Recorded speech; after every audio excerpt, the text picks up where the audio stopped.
Right here on Twisted Mix, Penn's Peak Radio is Kara in the studio with you this morning.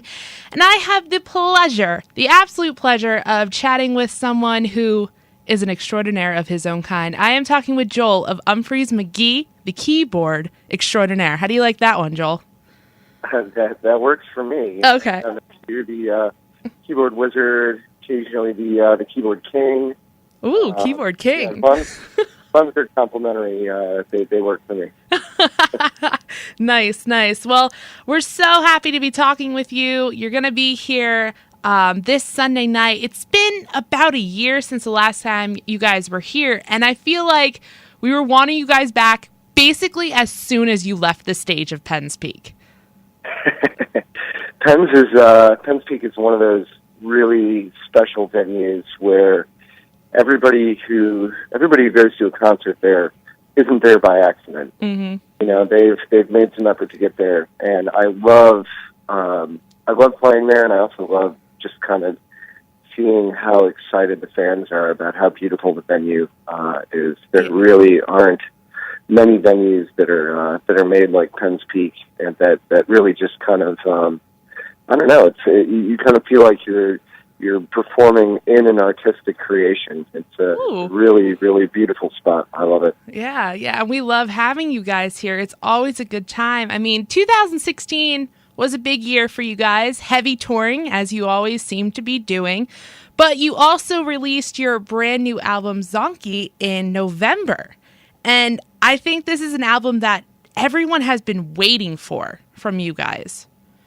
So, you know, it really it was kind of a fun thing for us to do. We've been creating mashups of different songs now for about 9 years over during Halloween. Mm-hmm. And so I think we've written probably about 30 mashups at this point. And we wanted to have the opportunity to go in the studio and kind of capture the essential version of what we were trying to do. I think one thing we realized after playing them live for so many years was that it was really hard to get all of the things that we wanted into those mashups with 6 people on stage. You can't quite cover all the parts a lot of the time. So this really gave us a chance to go in there and do something that was creative, that was fun, that was different.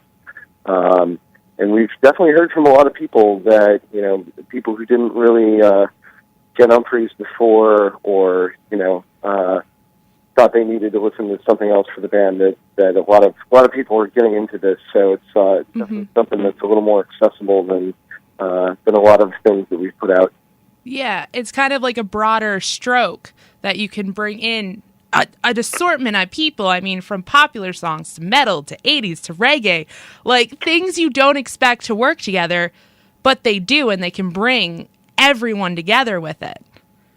Yeah, I think for me, a lot of this stuff was meant to be kind of humorous too. We wanted to be good music, but the Electric Avenue to Hell, which features Eddie Grant's Electric Avenue and AC/DC's Highway to Hell, are certainly two unlikely songs that you would pair together. So that one for me is one of my favorites in that sense. Yeah. Agreed. We're actually going to be playing that a little bit later on in the show. What was the first one that you guys ever mashed up? The first time that we did something was actually a cover. I think it was a mashup that Z-Trip did of "Come Together" by the Beatles and "Closer" by 9 Inch Nails. Okay. So we actually did that one, I want to say, like maybe February of 2008.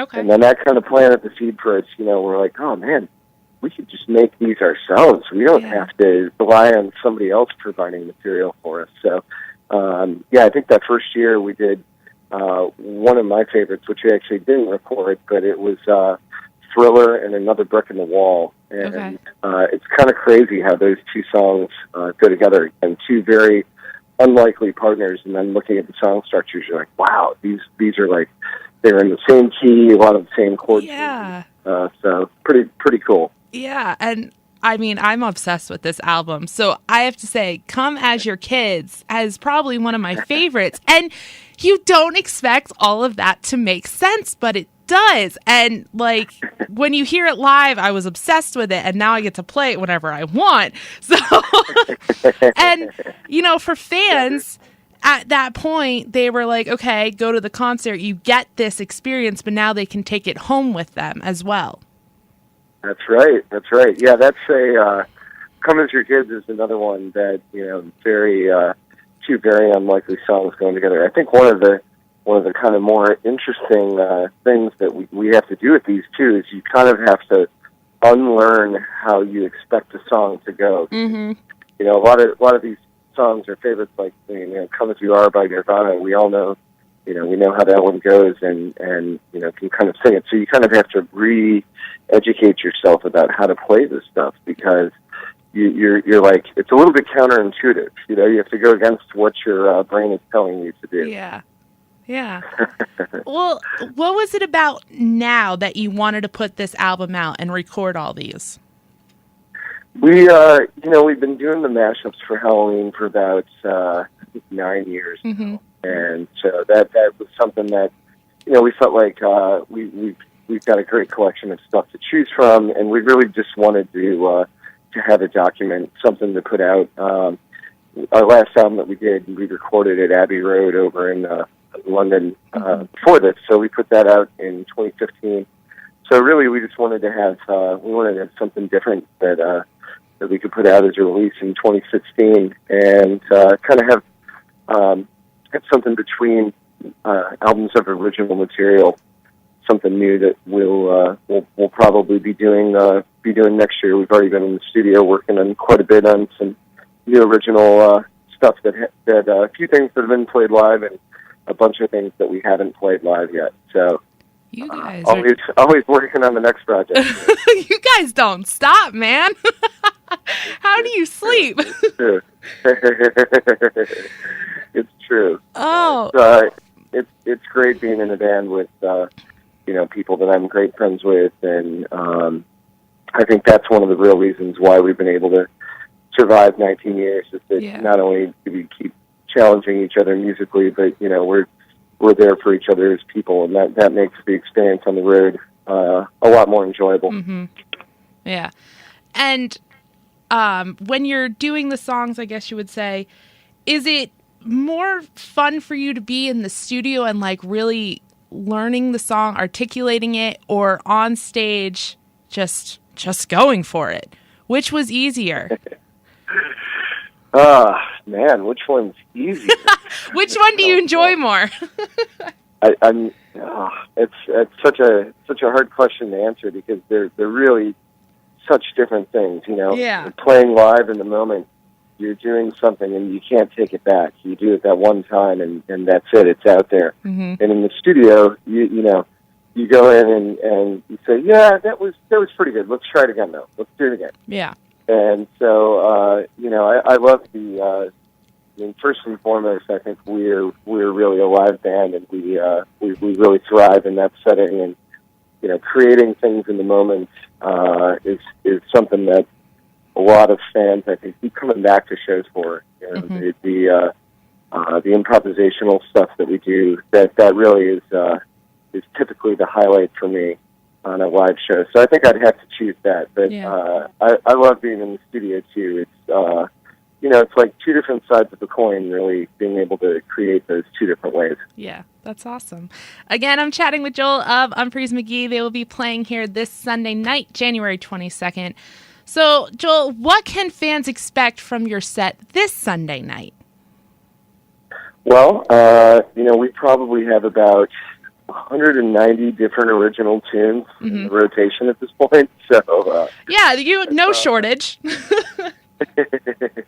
So that's always kind of a fun thing now, to get to the point where we don't have to repeat songs over a weekend, but we tend to look back and see what we played at Penn's Peak the last couple times. So we'll try to play different material from that to keep it fresh for the fans. Yeah. So I would say expect the unexpected. Ooh, nice. Do you keep it fresh each set on tour? Do you change it up each night, or do you kind of keep it similar? No, it's a completely different show every night. Okay. I think that's also another one of the things that that really makes it interesting for us and the fans. So each day we kind of whoever's kind of feeling it, we'll sit down and put together a set list. Sometimes a couple of us will do it together. Okay. But I think we take a lot of pride in putting together a different show every night and making it work. So I think that's something we'll continue to do in the future. Yeah, well, you do make it work, and we're very excited for Sunday night and for the rest of 2017 for you guys. I mean, you got something big on your plate already, and it's January 18th. So what is happening for the rest of the year?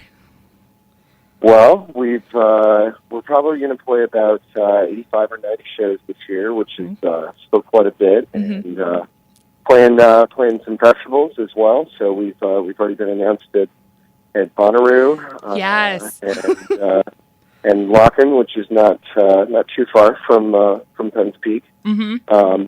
But yeah, we'll be touring all around the country, and also getting back and trying to finish studio stuff that we've started in late 2016. So nice. A lot of good shows untapped, and I will say this though, it really is true that Penn's Peak show is something that I've been looking forward to for a long time, and we love playing there, and I'm really stoked to get back. Well, we're really stoked to have you back. That is great to hear. Again, Umphrey's McGee, they're going to be here this Sunday night, January 22nd. We're actually going to be having your chance to win a pair of tickets coming up after 11. Well, it is after 11, but later on this morning. It's a Wednesday. Oh, so Joel. That's my fault. I'm sorry? I said I'm pretty sure that's my fault. Oh, no, it's not your fault. It is never your fault. Joel, how can people find out about what else you're having in 2017, and how can people pick up the CD? So Umphrey's.com, UMPHREYS.com. You'll find anything you want to know about Umphrey's McGee is on there, from tour dates to merchandise to being able to purchase tickets and see future tour dates, things like that. Everything is up there. So that's your spot. If you want to follow me on Twitter, Gold Like Joel is my handle, and we also have a Umphrey's McGee there. You can follow us on Facebook too. We have SoundCloud. We have a YouTube page as well with lots of videos there. So there are definitely lots of ways to check out Umphrey's McGee. Awesome. And their CD you can pick up on your website as well? Oh yeah. Okay. Oh, yeah. Lots of music, other merch, whatever it is you're looking for. Awesome. And they can also pick it up this Sunday night, correct? Yes, they can. Yeah. We will have quite a few things at the merch table, and also some tour specific stuff that you can't get on the site. So make sure you stop by the merch table at Penn Speed. Awesome. More things that you just want to come up here for. It's going to be a great night. Again, this Sunday, January 22nd here at Penn's Peak, Umphrey's McGee. You don't want to miss it. Joel, thank you so much for spending some time with me this morning. Thank you, Kara. Pleasure chatting with you. You too. Have a great rest of your day, and we'll see you Sunday. Likewise. Safe travels, everybody. See you at Penn's. Bye-bye. All right. See you.